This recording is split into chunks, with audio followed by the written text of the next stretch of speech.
오늘 아침에 우리에게 주실 하나님의 말씀은 신약성경 사도행전 2장 1절로 4절 말씀입니다. 제가 여러분을 위하여 하나님 말씀 봉독하도록 하겠습니다. 오순절 날이 이미 이름에 저희가 다 같이 한 곳에 모였더니 호련히 하늘로부터 급하고 강한 바람 같은 소리가 있어 저희 앉은 온 집에 가득하며 불의 혀같이 갈라지는 것이 저희에게 보여 각 사람 위에 임하여 있더니 저희가 다 성령의 충만함을 받고 성령이 말하게 하심을 따라 다른 방언으로 말하기를 시작하니라. 아멘. 오늘 우리가 읽은 이 본문의 말씀은 신약성경과 전성경 가운데 가장 위대한 사건 중에 하나가 기록된 말씀입니다. 성경의 가장 위대한 사건들을 몇 가지 나열하자면 창세기에 기록된 하나님의 천지창조, 그리고 인간의 타락, 그리고 예수 그리스도의 성육신, 그리스도의 십자가 죽음, 사흘 만의 죽음 가운데서 다시 살아나신 그리스도의 부활, 그리고 하늘로 올라가신 승천, 그리고 다시 주님의 몸된 교회를 완전히 하나님의 나라로 승화시키기 위한 재림이 그것입니다.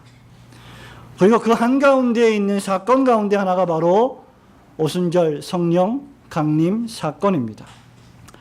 이 오순절 성령 강림이라고 불리는 제3위 성령 하나님께서 120여 명이 모인 성도들의 위에 강력하게 임하신 사건이 오늘 아침에 우리가 읽은 본문의 내용입니다. 본문 말씀은 이 일이 오순절 날에 발생했다, 오순절 날에 발생했다라고 기록하고 있습니다. 오순절은 그리스도께서 십자가에 죽으시고 부활하신 지 약 40일째 되는 날입니다. 구약에서는 이 날이 맥추절입니다. 구약의 이스라엘은 여러분이 잘 알다시피 3대 절기가 있습니다.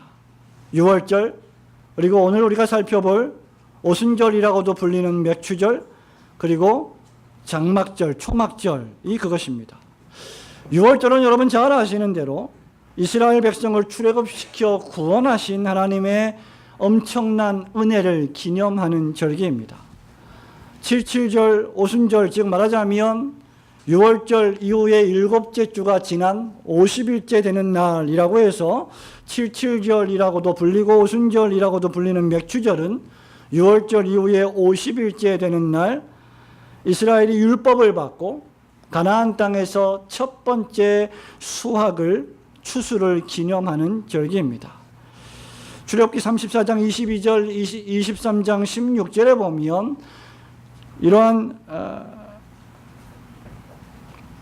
이러한 절기를 지키라고 하면서 추수하는 첫 예물을 하나님 앞에 드리라고 명령한 바가 있습니다. 이 나라의 이스라엘 민족들은 노동을 전혀 하지 않고 하나님의 은총을 사모하며 구약에 기록된 5대의 제사를 포함한 감사의 제사를 올렸습니다. 초막절은 광야 생활 40년 동안의 하나님의 훈련을 기억하는 절기입니다. 그 가운데 이 맥추절이 오순절날, 즉 신약의 성령 강림으로 성취되었습니다. 말씀드린 대로 이 맥추절은 가나안 땅에 정착해서 첫 번째 수확한 예물을 드리는 절기였는데, 신학적으로 보자면 이런 추수는 다가올 더 큰 추수, 더 어마어마한, 상상할 수 없는 수확, 열매를 상징하는 일이었다고 우리는 생각할 수 있습니다. 말하자면 신약의 성령 강림절은 유월절 어린 양 되신 그리스도의 십자가 죽음과 부활 승천 후 50일째 되는 오순절에 강림하신 성령의 역사를 통하여 신자들을 완전히 새롭게 하시고 신약의 교회를 탄생시키시는 놀라운 열매를 맺은 날입니다. 그렇기 때문에 맥추절은 그저 우리가 아무 생각 없이 때가 되었기 때문에 지키는 절기가 아니라, 그저 아무 생각 없이 감사하는 주일이 아니라, 구약과 신약에 기록된 이 말씀들을 통하여 그 의미를 되새겨야 할 귀한 날입니다. 우리의 감사에는 분명하고도 확실한 이유가 있습니다. 오늘 맥주감사절을 맞아서 오순절 날이 이름에라는 제목으로 맥주감사절의 신약적 의미와 그리고 그것을 어떻게 바르게 기념할 것인가에 대한 신자의 태도를 잠시 살피고 성찬 예식에 임하기를 소원합니다. 무엇보다도 먼저 오순절 날이 이름의 이 말씀은 전능하신 하나님께서 여전히 이 세상을 통치하고 계신다는 웅변적인 사건입니다. 1절과 2절을 함께 하나님 말씀 읽겠습니다. 오순절 날이 이미 이름의 시작. 오순절 날이 이미 이름에 저희가 다 같이 한 곳에 모였더니 호련히 하늘로부터 하고 강한 바람 같은 소리가 있어 저희 앉은 온 집에 가득하며. 오늘 본문 1절과 2절은 오순절 날이 이름에라고 시작을 하면서 이 사건이 오순절 날에 벌어졌다는 것을 강조하고 있습니다. 그리고 호련히 갑자기 하늘로부터 급하고 강한 바람 같은 소리와 불을 강조하고 있습니다. 급하고 강한 바람이 아니라 바람 같다고 했고, 소리가 아니라 소리 같다고 했고, 불이 아니라 불 같다라고 비유했습니다. 강한 바람, 소리, 불의 혀처럼 갈라지는 놀라운 현상들, 이 모든 표현들은 여호와 하나님의 임재를 상징합니다. 우리는 구약 성경에서 하나님께서 바람을 가르시고 임하시며 불의 혀같이 말씀하셨던 것을 잘 알고 있습니다. 더욱이 사도 요한의 증언에 따르면 요한복음의 말씀에 볼 때 성령님은 바람과 같이 비유되었습니다. 그리고 이 모든 것이 지금 하늘로부터 임했다라고 기록하고 있습니다.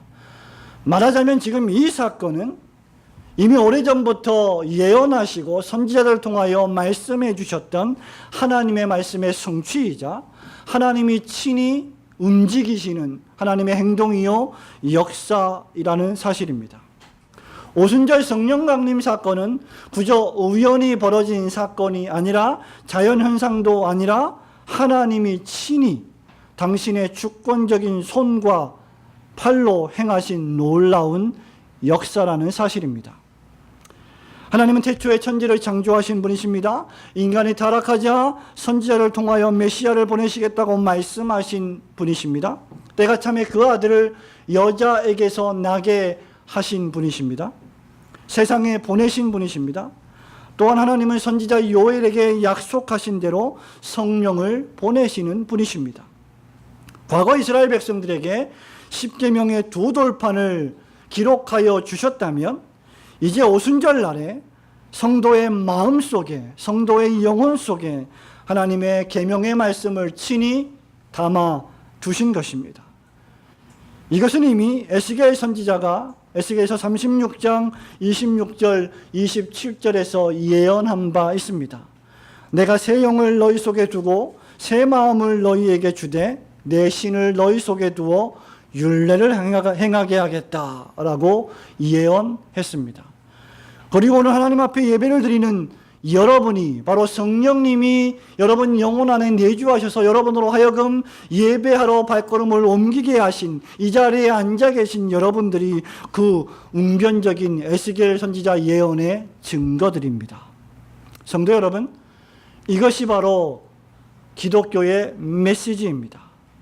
하나님이 통치하신다는 메시지 말입니다. 하나님이 역사에 개입하시고 눈에 보이지 않고 잘 모르는 것 같지만, 잘 드러나지 않는 것 같지만 하나님의 역사를 여전히 지금도 통치하신다는 것입니다. 하나님이 세상을 통치하시고 교회를 다스리시고 뿐만 아니라 여러분 개인 신자들을 다스리신다는 것, 그것이 바로 기독교의 메시지, 성경의 메시지입니다.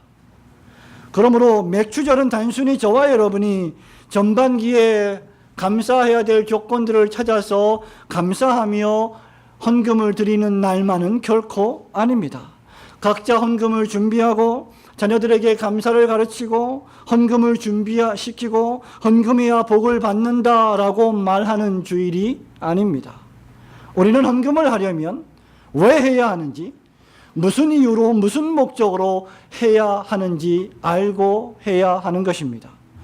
구약의 맥주절은 예수 그리스도의 십자가 죽음과 부활, 그리고 성령의 강림하심으로 성취되었습니다. 그렇다고 하면 저와 여러분, 신약의 교회는 이 맥추절을 어떻게 지켜야 하는가? 그저 감사 헌금을 드리는 것이 전부인가?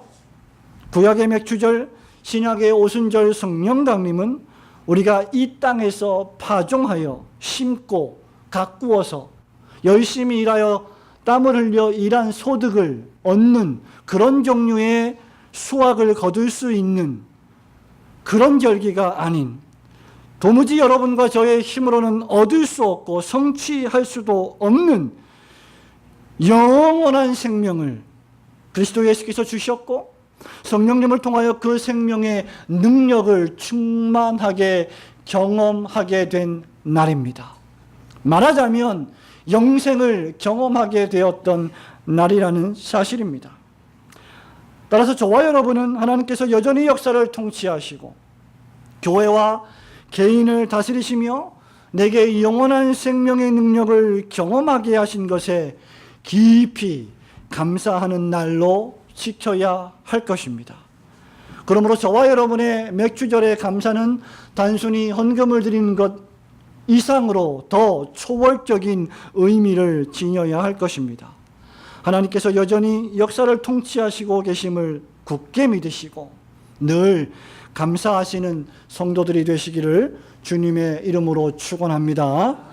오순절 날이 이름의 두 번째는 하나님의 구속기관인 교회가 탄생되는 놀라운 사건이었습니다. 2절 말씀을 함께 다시 읽겠습니다. 호련히 시작. 호련히 하늘로부터 극하고 강한 바람 같은 소리가 있어 저희 앉은 온 집에 가득하며. 아멘. 오순절 날이 이를 때 제자들과 예수님의 친족들 그리고 성도들이 다 함께 모였습니다. 사도행전 1장이 그것을 우리에게 알려주고 있지요. 그들을 다 합쳐서 약 120여 명이 모였기 때문에 120문도라고 우리는 종종 부릅니다. 바로 그날 성령께서 임하셨습니다. 하늘로부터 급하고 강한 바람 같은 소리가 그들이 앉은 온 집에 가득 찼습니다. 그들은 개인으로 모였고 동시에 공동체로 모였습니다. 바로 그 공동체로 모인 그 집에 하나님의 불이 하늘로부터 그들에게 임했던 것입니다. 바로 이때 탄생된 것이 바로 신약의 교회 공동체입니다. 교회는 그리스도의 몸이요 그리스도는 교회의 머리입니다. 교회는 오순절 성령 강림의 직접적인 산물입니다. 말하자면 성령님의 강림 사건의 가장 큰 추수가 무엇이냐라고 할 때 그것은 바로 신약의 교회라는 것입니다.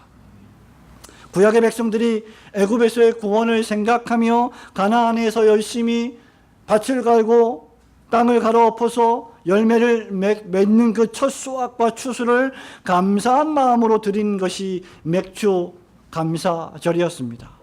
그들의 헌물은 추수이며 그들의 헌물은 곡물이었습니다.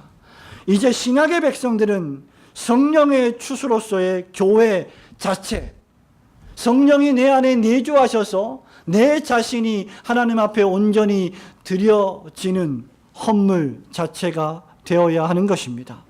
말하자면 나 자신이 하나님께 온전히 드려져야 할 예물인 셈입니다. 그렇다고 하면 오순절에 시작된 교회를 통하여 우리는 그리스도의 고난과 십자가 죽음 그리고 부활하심을 기억하고 감사할 줄 알아야 합니다. 우리의 감사가 더욱더 깊어져야 할 것입니다. 우리에게 영원한 생명을 주시기 위하여 친히 사람의 몸을 입고 이 땅에 오셨고 기꺼이 고난을 받으셨고 죽기까지 순종하신 그리스도의 순종을 깊이 묵상하며 내가 무엇을 어떻게 순종해야 할 것인가를 생각하는 날로 지켜야 할 것입니다. 왜냐하면 그리스도의 죽음과 부활이 없었다면 주님께서 약속하신 성령 강림도 없었을 것이며 성령께서 강림하시지 않았다면 신약의 교회가 탄생하지도 않았을 것이기 때문입니다. 그러므로 신약의 성령 강림주일로서의 맥주절은 하나님 앞에 나를 교회로 삼아주신 그리스도의 구속의 은혜를 더욱 깊이 감사하고 묵상해야 할 주일입니다. 신약의 교회는 더 나아가서 그리스도의 복음을 전하기 위한 순종이라고 하는 노력을 기울여야 할 것입니다. 그리스도께서는 당신의 생명을 희생하여 신약의 교회라는 열매를 맺으셨습니다. 우리 역시 우리의 생명을 들여 그리스도의 복음을 전함으로 열매 맺는 심령, 열매 맺는 교회가 되어야 할 것입니다. 그렇게 하기 위해서 저와 여러분은 우리 안에 내주하신 성령님의 음성에 습관적으로 민감해야 하며 그 성령님의 뜻에 복종해야 하며 그 성령께서 인도하시는 삶을 살아가야 할 것입니다. 우리는 우리 안에 내주하신 성령의 도우심을 통해 그리스도의 순종을 본받아 그리스도 안에서 말씀에 깊이 순종하는 헌신을 통하여 이 일을 할 수 있습니다. 저와 여러분이 우리 안에 계신 성령님의 뜻을 따라 성령으로 행하시는 성도들이 되시기를 주님의 이름으로 축원합니다. 오순절날이 이름의 마지막 세 번째는 성령께서 각 사람에게 각각 임하여 성령의 충만을 받았던 사건입니다. 3절부터 4절 말씀을 함께 읽겠습니다. 불의 혀같이 시작. 불의 혀같이 갈라지는 것이 저희에게 모여 각 사람 위에 임하여 있더니 저희가 다 성령의 충만함을 받고 성령이 말하게 하심을 따라 다른 방언으로 말하기를 시작하니라. 아멘. 모인 사람들이 모두 다 한 명도 예외가 없이 성령의 충만함을 받았습니다. 제자들, 예수님의 가족들, 그리고 120여 명의 성도들이 다 성령의 충만을 받았다는 말입니다. 예수 그리스도를 가장 가까운 거리에서 따랐던 제자들만이 아니라 예수님의 친족들, 그리고 모였던 성도들, 그들의 자녀들, 그들의 손자, 손녀들까지 모두 다 성령의 충만을 받았습니다. 작은 자로부터 큰 자에 이르기까지 모두 다 말입니다. 여기서 제외되는 사람은 아무도 없었습니다. 불의 혀같이 갈라지는 것들이 각 사람 위에 하나씩 임하여 있었습니다. 계속해서 4절에서도 보면 그들이 모두 성령이 말하게 하심을 따라 말했다라고 했습니다. 자기 말을 하지 않고 자기 생각을 말하지 않고 자기 행동을 주장하지 않고 성령이 말하게 하심을 따라 말했던 것입니다.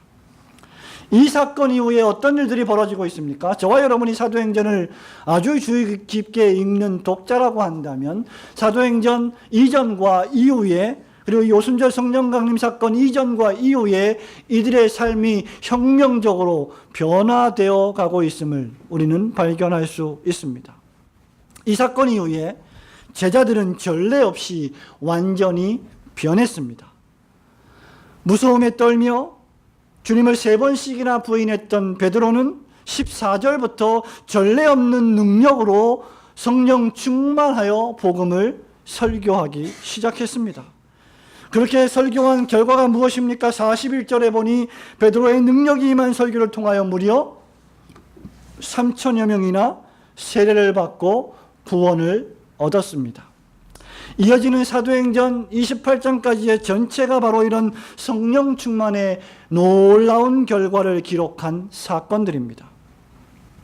성령의 충만을 받은 제자들은 더 이상 과거의 제자들이 아니었습니다. 성령이 오셔서 신자의 영혼에 내주하시면 신자는 혁명적으로 변하게 됩니다. 어떻게 변하게 됩니까? 죄를 죽이게 되고 거룩의 씨앗이 심겨져서 거룩한 삶을 추구하게 되는 삶으로 변하게 됩니다.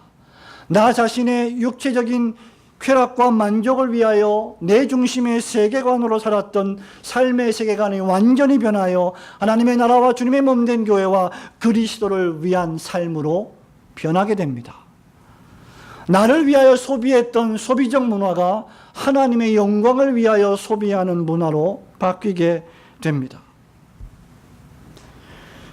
성령께서는 신자의 영혼을 이런 방식으로 추수하는 영혼으로 바꾸십니다.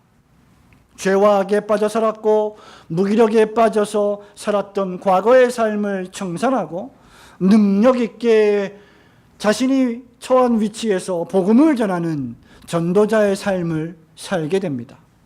이런 의미에서 맥주절은 신약의 성도들이 성령의 충만을 받았던 신약의 절기로 우리는 승화시켜야 합니다.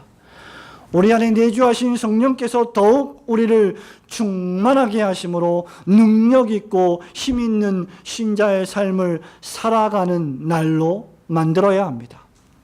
단순히 교회가 일정 금액의 예산을 정해놓고 그 예산을 채워 넣는 헌금을 강조하는 절기만으로 전락해서는 안 되는 이유가 여기에 있는 것입니다.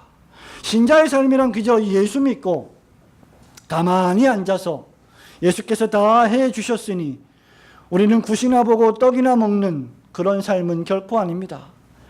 신자의 삶은 성령이 말하게 하심을 따라 예수의 복음을 증언하는 삶이며 다가올 하나님의 나라와 그 완성될 하나님의 나라를 위하여 이 세상에 존재하는 구속기관인 교회를 위하여 내가 헌신하고 봉사하는 삶을 살아가야 할 그러한 삶이 성도의 변화된 삶입니다. 뿐만 아니라 우리 안에 내주하시는 성령의 통치에 순종하는 삶입니다. 저와 여러분은 어떻게 성령의 충만을 받으며 어떻게 성령의 통치에 순종할 수 있을까요?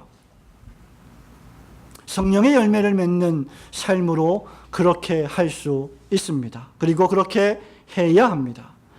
성령께서 우리 안에서 맺으시려는 열매에 전적으로 나 자신을 복종시키고 습관적으로 항상 성령 안에서 행하려는 삶을 살아야 합니다. 이것이 성령이 열매 맺으신 새로운 백성, 즉 그리스도인이라고 불리는 교회를 다니는 교인, 성도라고 불리는 성도들의 참된 삶입니다. 그것이 무엇입니까? 바울은 갈라디아 교회에 편지하면서 갈라디아서 5장 22절 23절에서 성령의 열매를 이렇게 말합니다. 오직 성령의 열매는 사랑과 희락과 화평과 오래 참음과 자비와 양선과 충성과 온유와 절제니 이 같은 것을 금지할 법이 없느니라. 갈빈신학교의 조직신학 교수였던 안소니 후쿠마 교수는 성령의 여러 많은 은사가 없이도 구원받을 수 있지만 성령의 열매가 없이는 구원받을 수 없다라는 유명한 말을 한 적이 있습니다. 성도 여러분, 저와 여러분이 성령 충만을 받은 증거가 무엇입니까? 저와 여러분의 영혼이 중생받은 증거가 무엇입니까? 저와 여러분이 그리스도인이 된 증거가 무엇입니까? 저와 여러분이 죄인에서 의인되었다는 증거가 무엇입니까? 바로 성령의 열매입니다.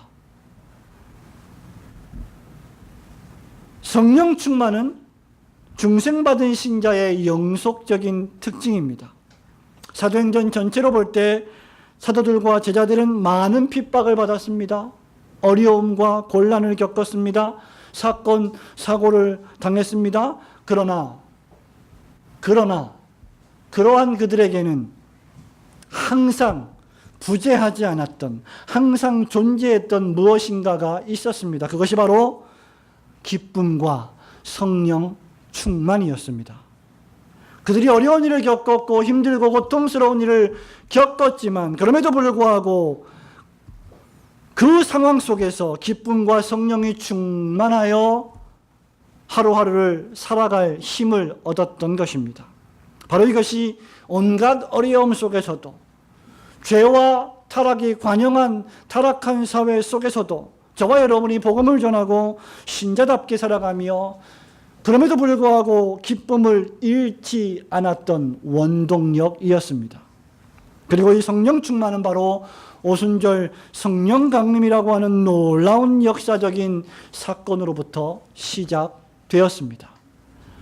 구약의 맥추절을 상징하는 신약의 오순절 성령 강림으로 말미암아 우리가 새로운 성령의 열매를 맺는 새로운 백성이 된 것입니다.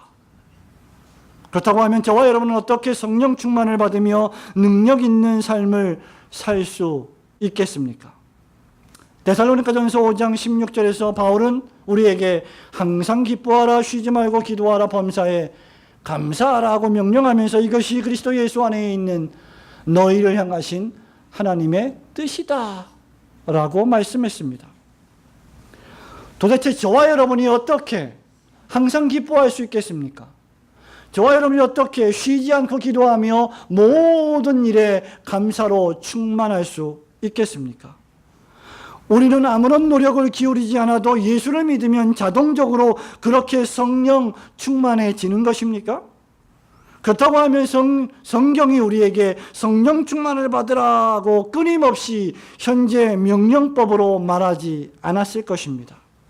아울러 이 말씀은 수동태입니다. 그러므로 이 말씀의 의미는 우리 안에 이미 내주하고 계시는 성령님의 인도하심, 그 성령님의 역사하심에 인격적으로 끊임없이 나 자신을 복종시킬 때만 성령 충만한 상태를 지속할 수 있는 것입니다. 저와 여러분은 무엇을 통하여 그렇게 할 수 있습니까? 바로 기록되고 선포된 하나님의 말씀을 읽고 듣고 묵상함으로 성령의 음성에 순종하셔야 합니다. 하나님의 선포되는 말씀에 주의 깊은 청종, 선포되는 설교의 말씀을 놓치지 않고 들어서 내 영혼의 양식을 삼으려고 하는 훈련, 계속적인 사적이며 공적인 기도, 성찬회에 참여, 매일매일 꾸준하게 성경을 공부하려고 하는 경건 훈련, 이런 것들이 동반되지 않는다면, 아니 이런 것들을 우리가 훈련하지 않는다면 우리는 성령의 충만한 삶에 잠겨있지 못할 것입니다. 과연 저와 여러분의 영혼이 무엇으로 충만해지겠습니까? 이런 것들이 우리의 삶 속에서 계속하여 습관적으로 이루어지지 않는다면 우리는 세상의 것들로 충만해지게 될 것입니다. 그래서 때때로 신자는 시끄러운 일상사를 잠시 벗어나서 자신의 영혼을 돌보고 자신에게 말씀하시는 성령님의 음성, 기록된 구약과 신약 성경을 통하여 우리에게 깨닫게 하시는 성령님의 감동, 조명을 생각하며 자신의 영혼을 돌보고 성찰하는 시간을 가져야 하는 것입니다. 오순절 날이 이름에 성령으로 충만하여서 성령의 열매를 풍성하게 맺으시는 성도들이 되시기를 축원합니다. 성도 여러분, 말씀을 맺습니다. 앞서 바울은 오직 성령의 열매는 사랑과 희락과 화평과 오래 참음, 자비와 양선과 충성과 온유와 절제라고 했습니다. 한 주 동안 이 열매를 깊이 묵상하시기 바랍니다. 무엇보다도 내가 교인이라 하면서 성도라 하면서 하나님께서 나에게 이런 열매를 맺을 수 있도록 구원하여 주심을 감사하지도 않았던 삶을 회개하고 고백하시기 바랍니다. 그리고 깊은 감사에 충만하시기를 바랍니다. 그렇게 할 때 여러분이 다른 사람의 부족을 보지 마시고 나의 부족이 무엇인지, 내가 부족한 것이 무엇인지 생각하며 성령의 충만에 거하시기를 바랍니다. 성도 여러분, 저와 여러분은 너무 성급히 입을 열어 말하고 있습니까? 너무 빨리 불평하고 있습니까? 여러분의 인내가 바닥이 났습니까? 미운 사람이 있습니까? 나의 말이 사람과의 관계를 회복시키기는커녕 오히려 나의 말 때문에 관계가 더 어려워지고 분쟁을 일으킵니까? 저와 여러분이 말로는 주님을 위해 헌신한다 하면서 물질적으로 헌신하는 일에는 약합니까? 성경이 말씀하고 있는 온유와는 아예 담을 쌓고 살고 있습니까? 좋은 것이 너무나 많아서 절제가 되지 않는 삶을 살고 있습니까?